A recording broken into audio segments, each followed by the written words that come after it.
Let's bring up my friend from California, Nitti Kaur.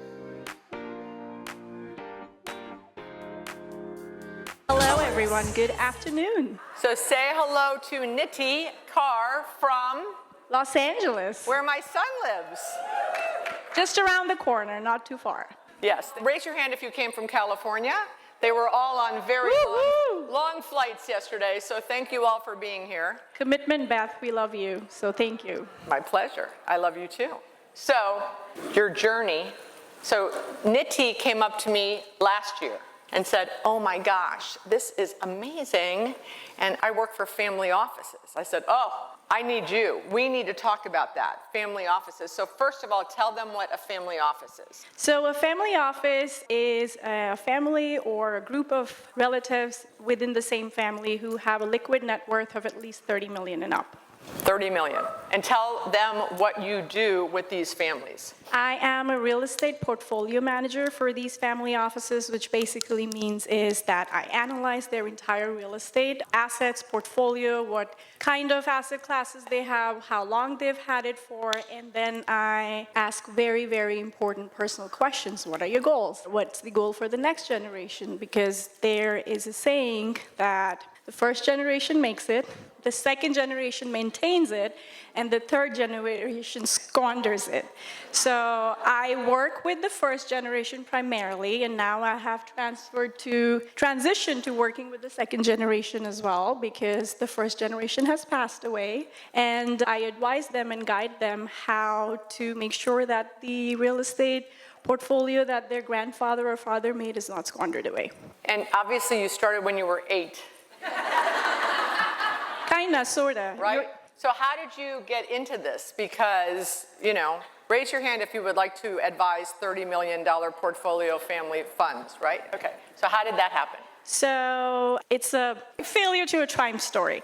I was in corporate America before this, and I was fired from very politely asked to leave from a job with a very good severance though, and I was the Josie of the company. So I did not ever in a million years think that this could happen to me. And the worst was this happened to me because of internal politics. And I literally hired every single person in that company. So the person that I hired had ego problems with me that, oh my God, she doesn't let me do the way I want things to do, and I handle operations. So I was a very tight ship of like how the money's flowing. We're growing the company. I added a couple of more subsidiaries. So that was very heartbreaking for me. I almost went into depression thinking, this is so crazy. Instead of like fixing the work culture, my CEO verbatim said, I don't want to rock the boat. So a dear friend of mine, a nurse that I hired 3 years ago, her dear friend was a commercial real estate broker, a managing broker in one of the firms. And he said, you are so good at managing people. You're so good at hiring people.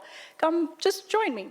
And I did join him, and I'm very grateful for that. However, from one corporate culture to another corporate culture, and it was more like a boiler room. If you don't do this, you're fired. If you don't do that, you're fired. And something to what Ramola was sharing, and you asked her that did the vultures come in, and I saw that every day multiple times, and I did not want to be one of those. So it was a very strong intention of making sure I want to be the trusted advisor. I don't want to be another broker or agent that people say, oh, I literally had a family office client of mine introduce me to her maternal family office so that I can manage their portfolio. And the brother said, oh, brokers and lawyers, we should never trust them. So I am on a mission to change that, and I am on a mission to bring the real fiduciary trusted advisory to the business, to the world itself, just doing the right thing. So how did I transition to a portfolio manager? I was advising a client who was 75 at the time, and I was representing him on the buy side, and I told him not to buy that asset where I was going to make a little over a couple of $100,000, and he was shell-shocked. He's like, why are you doing that? I'm like, because it does not meet your financial long-term goals. His kids were attorneys, and I was helping him sell multifamily, which was very hands down. He managed it himself. And I'm like, if you want something very stable, this is not the one. And 2 days later, he calls me to his office and opens his entire portfolio, which was very specific in West Los Angeles, very cutthroat market. And he was worth 110 million at the time, just real estate. And that's how the journey began. Amazing. How is that amazing? So let's talk about some deals that you've advised, and we are going to talk about your personal portfolio also, because you invest in a very interesting asset class, right, which we have not talked about yet here. So tell us about some of the deals you advised on with some of these families. Are they all in LA or are they around the country? They are around the country now because one family office led to the other and to the other. Now I am... Do they talk to each other, the families? Like, you need to hire this girl. Is that how it happened? Yes, absolutely. They introduce me to their families. They invite me to their family functions, to Shabbat dinners, Passovers, Christmas. So it's a very relationship at this stage. And good business quality problem that I have reached a stage where I say, I cannot take you in because I don't have the bandwidth. So coming to a solution to that, I am in the middle of structuring a family office firm with very close business relationships of mine. That two of them came from Tony Robbins' world.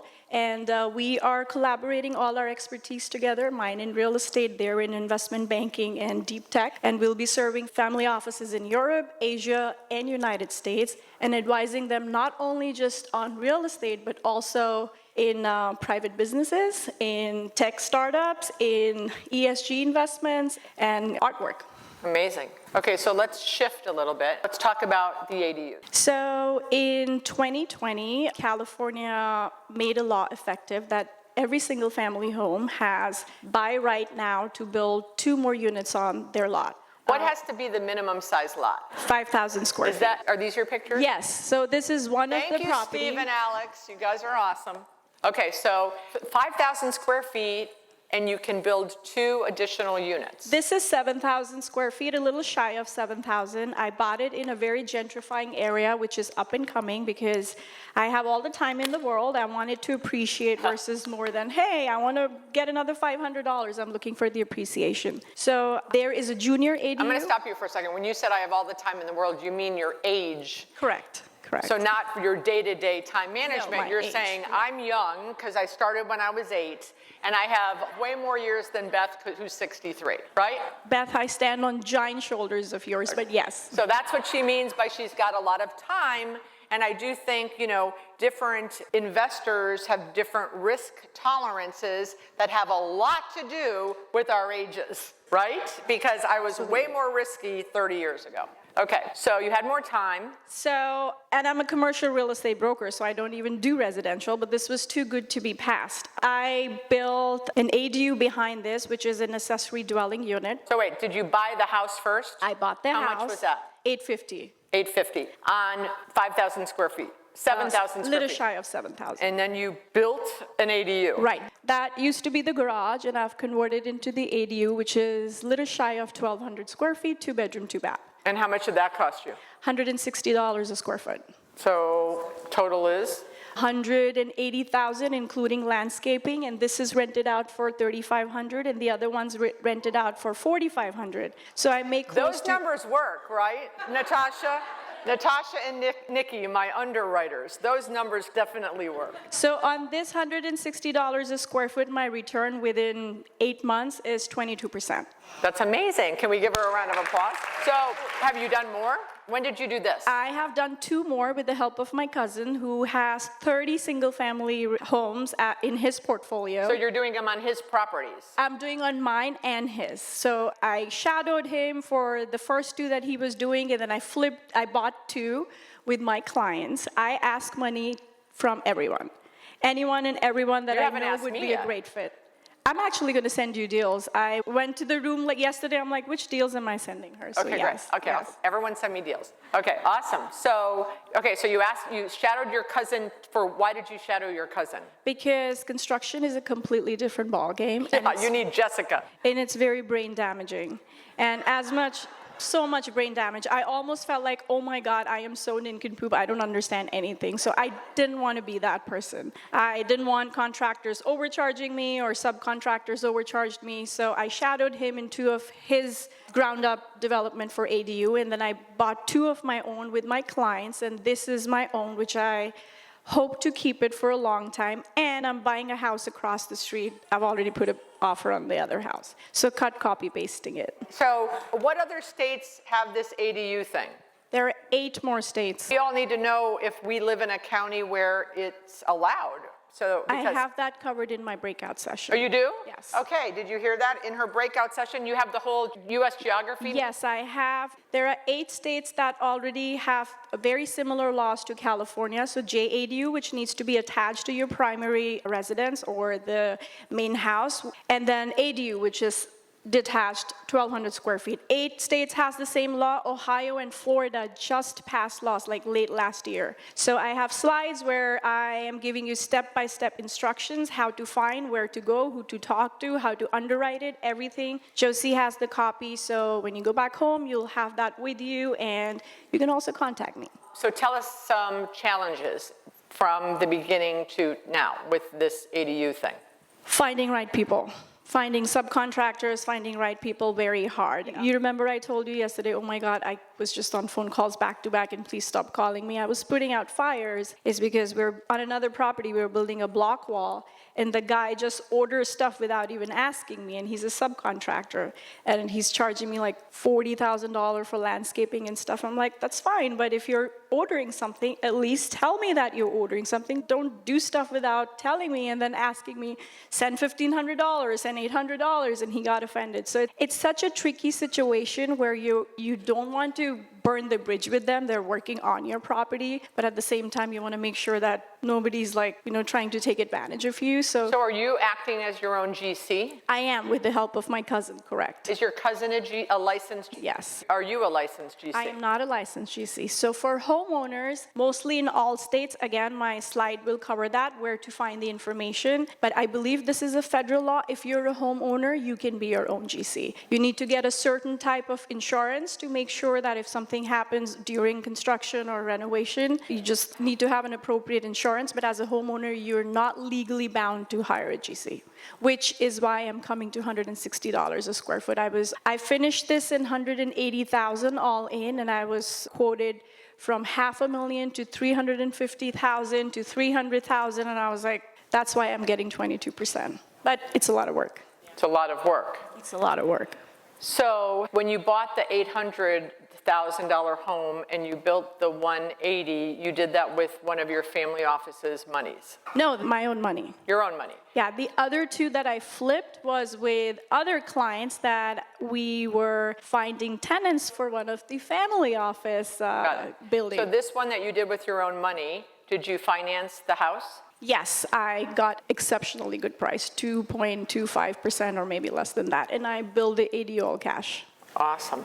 But yes, you can get financing for ADU as well, and you can get financing for the future rent value of the ADU. So getting finances for ADU is very easy. So you could get like a construction loan for the ADU, and they're going to give you more than just the cost of the construction? They give you based on the future value or the future rent or the future appreciation. That's how they're underwriting. Future rent, how much debt to service ratio there would be, and how much appreciation the house will totally have.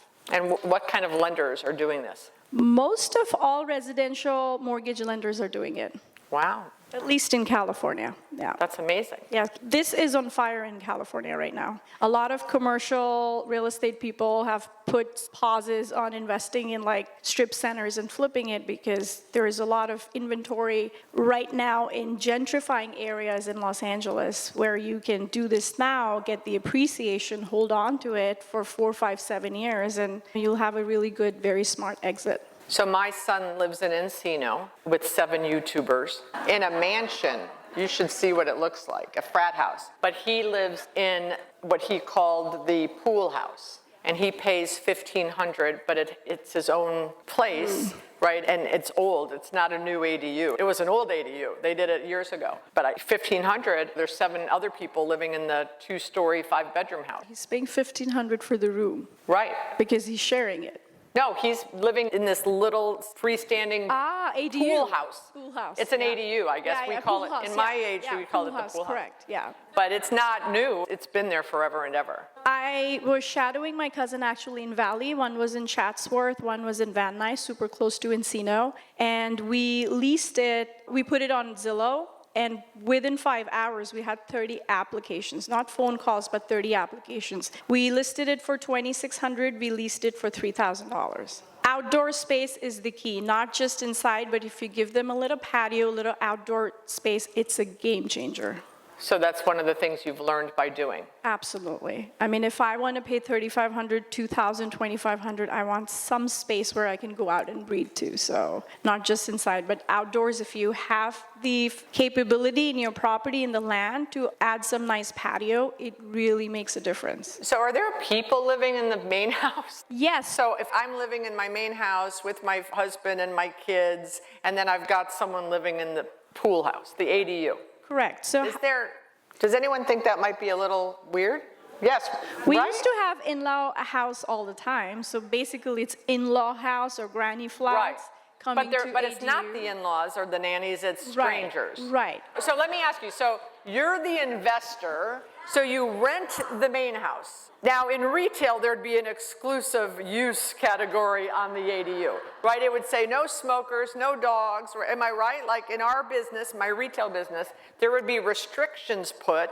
So you lease to the Smith family in the main house and, Joe Garcia in the ADU. And did you have any issues with, did they meet? Did you coordinate a speed networking before you signed leases?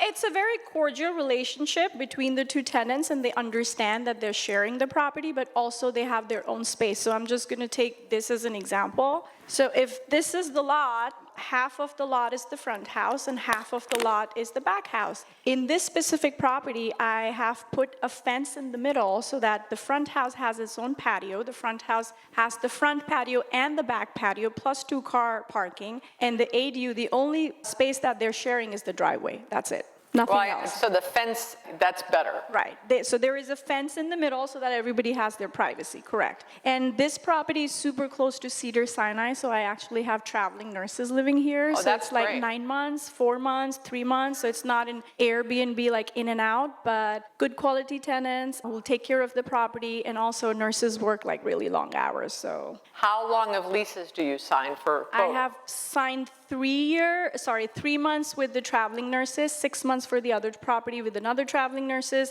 The main house is leased out to a couple who has a tech job very close in Culver City, which is a part of Silicon Beach now. Yeah, and they signed originally a year lease, but I'm very sure that they'll extend it. So it's in a very good neighborhood where I don't have to worry about, where am I going to find good tenants from, especially if you price right. Define good area. I mean, obviously being near a hospital, brilliant. This is why I like to buy shopping centers near hospitals also. So besides that, what else do you look for? I look for Los Angeles traffic is infamous for a reason. So I bought this in a place called Mid-City. The reason it's Mid-City is 10 minutes from everywhere. It's 10 minutes to Beverly Hills, 10 minutes to downtown, 10 minutes to Culver City, 10 minutes to the beach, 10 minutes to if you want to go to San Bernardino. There are 3 freeways connecting from this property within 1 mile distance. So this is why this conference is so amazing, because this is a whole new world that I have. In 2 years or 3 years, we'll probably be talking about how you buy real estate with EFTs, right? I mean, this is so, I'm sure many of you probably everyone knows about this, but I didn't really know about this. I'm glad I'm the source. I'm glad that you're bringing knowledge and education to our audience. Of course, thank you. Do you guys love Nitti? Yeah. Thank you so much. Yeah.